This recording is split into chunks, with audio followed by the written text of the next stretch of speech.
মৃদু থেকে মাঝারি শৈত্যপ্রবাহের কারণে শীত বাড়ছে উত্তরাঞ্চল সহ দেশের বিভিন্ন এলাকায়। কনকনে শীতে স্থবির হয়ে পড়েছে জনজীবন। এতে সবচেয়ে বিপাকে পড়েছেন ছিন্নমূল ও নিম্ন আয়ের মানুষ। এ বিষয়ে বিস্তারিত জানাতে এই মুহূর্তে সিলেটে আছেন রিপোর্টার অপু বণিক এবং মানিকগঞ্জে আছেন ইউসুফ আলী। প্রথমেই আমরা চলে যাচ্ছি সিলেটে অপু বণিকের কাছে।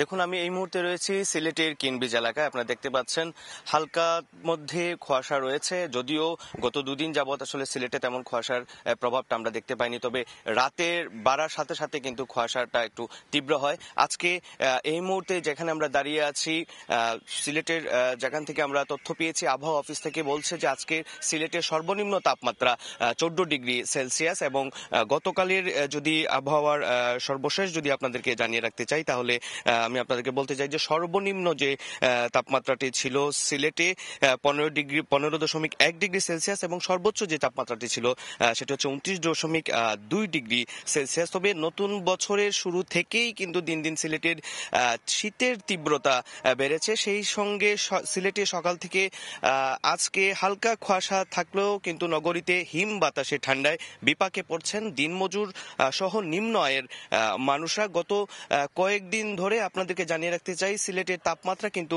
12 থেকে 15 ডিগ্রিতে ওঠানামা করছে। পাশাপাশি গতকালও সিলেটের তাপমাত্রা ছিল 15.1 ডিগ্রি সেলসিয়াস এবং আজকে 14 ডিগ্রি সেলসিয়াস। তবে আবহাওয়া অফিস বলছে রাতে কনকনে শীত পড়তে পারে।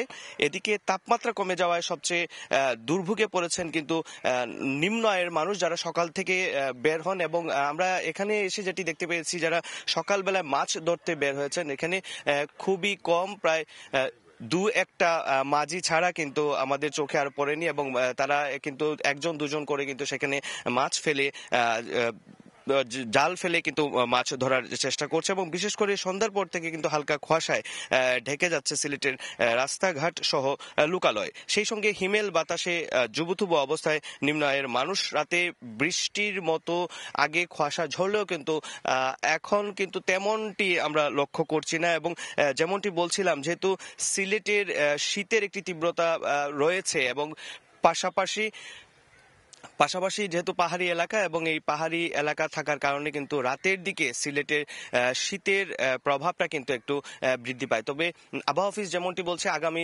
দুদিন আকাশ মেঘলা, হালকা মেঘলা সহ কিন্তু মাঝারি ধরনের কুয়াশা পড়তে পারে। এই ছিল আমার কাছে সিলেট থেকে সর্বশেষ। এবার চলে যাব মানিকগঞ্জে, রয়েছেন আমাদের সহকর্মী ইউসুফ আলী, তার কাছ থেকে জানবো শীতের সর্বশেষ তথ্য।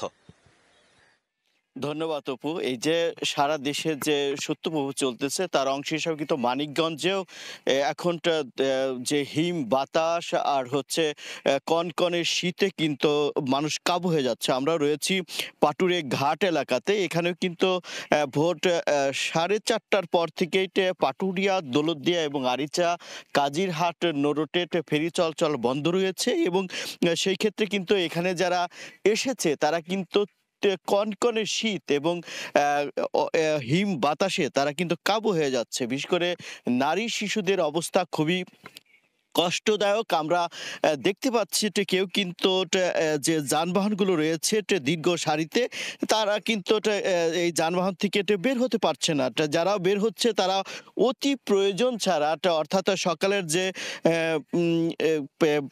পয় নিষ্কাশন ব্যবস্থা বা অন্য যে প্রয়োজনেই তারা কিন্তু বের হয়েছে। যারাও বের হচ্ছে তারা কিন্তু আসলে এই শীতে কাঁপছে। এই মুহূর্তে এই জায়গাটিতে আমরা যেহেতু আবহাওয়া অফিস নেই, তাদের সাথে আমরা কথা বলতে পারিনি। তবে মোবাইল অ্যাপসে দেখাচ্ছে এখন এই মুহূর্তে 12 থেকে 13 ডিগ্রি সেলসিয়াস তাপমাত্রা বিরাজ করছে। ঘন কুয়াশাও কিন্তু ঘন থেকে আবার ঘন হচ্ছে। এই মুহূর্তে পাটুরিয়ে, দৌলতদিয়া এবং আরিচা, কাজুরহাট, নোরোটেও কিন্তু 4টি ফেরি, ছোট বড় 4টি ফেরির এই মাছ ধুইতে আটকে রয়েছে যানবাহন এবং যাত্রী নিয়ে। বিআইডব্লিউটিসি কর্তৃপক্ষ আমাদেরকে যতটুকু জানিয়েছে। জেলার অবস্থা যদি বলি, এই শীতজনিত কারণে ঠিক দুদিন ধরে কিন্তু বিভিন্ন হাসপাতালে কিন্তু রোগীর সংখ্যা এবং শিশু, বিশেষ করে শিশু এবং বয়স্ক রোগীর সংখ্যা বৃদ্ধি পেয়েছে এই শীতজনিত রোগী।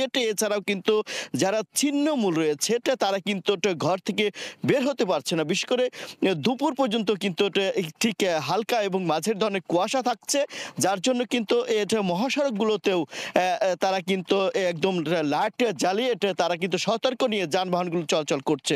বিশেষ করে যারা একদম ছিন্নমূল দরিদ্র মানুষগুলো কিন্তু কষ্ট বেশি করছে। কিন্তু অন্যান্য বছরগুলো আমরা তো যখন দেখেছি যে এই যে শীতের সময় যে মানুষ কষ্ট করে, বিশেষ করে ছিন্নমূল বা দরিদ্র মানুষ, তাদের জন্য যে শীত বস্ত্র দেওয়া হয় সেই রকম উল্লেখযোগ্য কিন্তু শীত বস্ত্রটা জেলা থেকে বা জেলা প্রশাসনের পক্ষ থেকে বা কোনো রাজনৈতিক দলের পক্ষ থেকে ওইভাবে উল্লেখযোগ্যভাবে কিন্তু তা এবছর দেওয়া হচ্ছে না। তারপরেও কিন্তু আমরা দেখেছি যে এটা মানুষগুলোতে কয়েক দফা বিশেষ করে এই মাসে তো কয়েক বাড়ি কিন্তু প্রচন্ড শীতে কিন্তু দেশ কাঁপছে।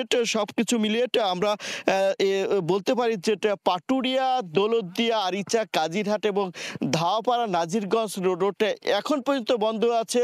প্রায় 2 ঘন্টা অতিবাহিত হয়ে গেছে। কুয়াশার মাত্রাও তীব্র থেকে তীব্র আকার ধারণ করছে আর হিম বাতাসে একদম শরীর নুয়ে যাচ্ছে। এই ছিল আমার কাছে পাটুরিয়া ঘাট থেকে কনকনে শীতের সর্বশেষ তথ্য। সিলেট এবং মানিকগঞ্জ থেকে সেখানকার শীতের পরিস্থিতি জানাচ্ছিলেন সহকর্মী অপু বণিক ও ইউসুফ আলী।